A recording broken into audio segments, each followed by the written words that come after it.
Bonjour à tous et bienvenue sur cette petite vidéo tutoriel Nalios. Alors aujourd'hui, on va repasser sur les possibilités qu'il y a sur les formulaires du site web. Alors j'ai déjà téléchargé une bonne partie des applications. Vous pouvez réfléchir selon vous, qu'est-ce qu'un formulaire sur le site web peut créer? Alors, petit spoiler alert, ça peut créer entre autres euh, évidemment une opportunité de CRM, ça peut créer des tâches, ça peut créer, on va le voir tout de suite ensemble. Voilà, je vais vouloir rajouter un formulaire sur n'importe quelle page. En fait, vous pouvez venir rajouter un formulaire et on voit ici en fait qu'on peut choisir l'action qui va être réalisée au remplissage de ce formulaire. On peut créer une opportunité, comme j'ai dit, qui va finir dans le CRM. On peut créer un ticket d'assistance, créer une tâche et également envoyer des emails. Commençons par le plus simple, envoyer un email.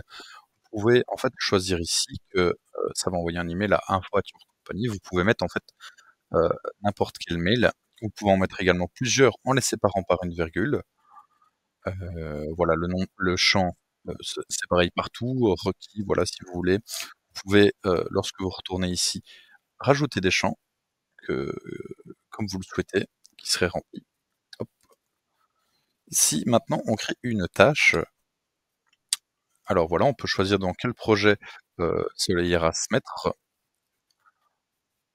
Évidemment, on peut rajouter des champs. Alors, si on veut rajouter un champ, on voit ici le type.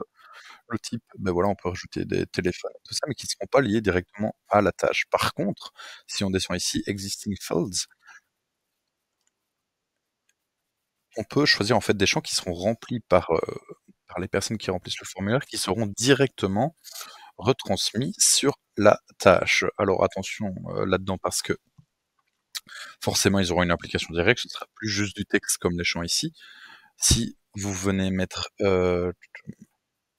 on peut par exemple choisir des étiquettes, des étapes, voilà, de choisir attention, évidemment de pas laisser les clients choisir trop, mais voilà, ce seront des champs qui seront directement remplis sur la tâche. Autre possibilité, on peut également créer un ticket avec quelle équipe d'assistance, dans quelle équipe d'assistance il va finir, important parce que lorsque vous arrivez sur l'application assistance, vous avez vraiment toutes les équipes et un ticket ne va pas se mettre sur plusieurs équipes, important à choisir. Le même principe de champ, pareil, vous pouvez rajouter des champs purement textuels qui vont être mis dans la description du ticket, ou des champs qui existent déjà.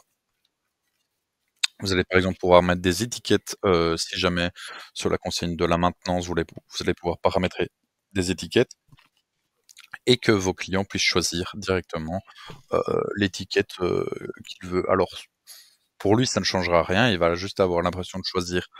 On peut le mettre, hop.